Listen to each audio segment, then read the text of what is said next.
still on technology, Marvin, let me come to you. In terms of AI, it has really gained traction and it's expected to take over the fashion industry. Is this a good thing or a threat for fashion in Kenya with AI?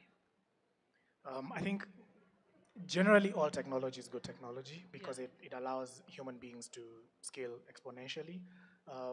When you think about when the internet started, Yeah. everyone was afraid that the internet would take over people's jobs, but Yeah. it's ended up creating even more jobs and productivity and the like. So no, I think it's a good thing.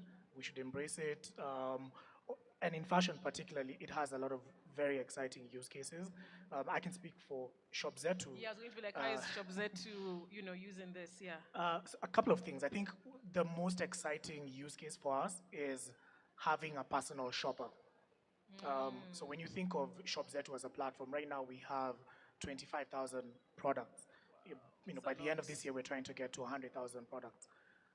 If you're coming to look for an item on the website, it can actually get overwhelming. Yeah.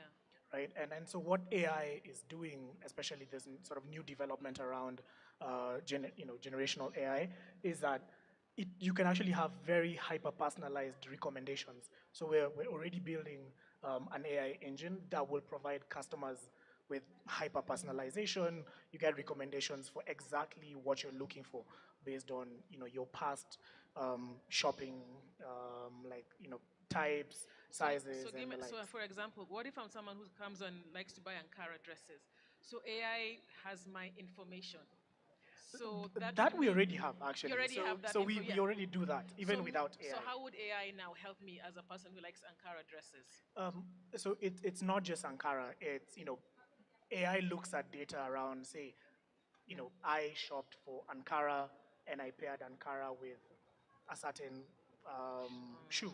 That's So okay. then when you come to buy your trench Ankara, Yeah. you will get the recommendation for that because we've seen that The pattern. in the past there's a pattern. So it's all about like identifying all these Yeah. patterns Yeah. and it's analyzing millions of data points. So last year we had 1.7 million visitors to the website. That's a lot of data. We That's a know what lot. people are looking at and not buying, Yeah. buying, if you're shopping for maternity dresses, you can sort of already tell, someone who's Yeah. Yeah. potentially, going to give back. So there's a lot of data that just needs to be crunched to be able to provide people with hyper personalization for shopping. So that's, one of the use cases that we're excited about. Great. So as we're embracing the AI, we're all still also able to embrace people's jobs. Are people's jobs going to be affected, like within ShopZ, because of AI, or are they enhanced, or how does it work?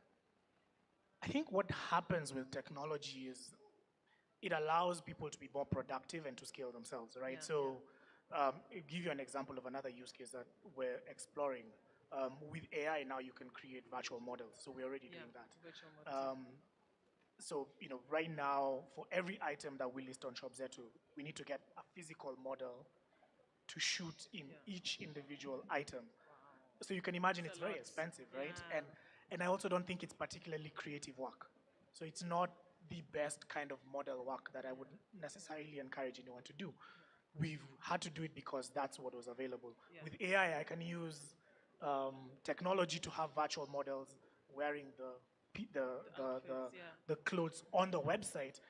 Then I can create more jobs for models on creative content, which is Makes where you can sense. express your creativity, your style.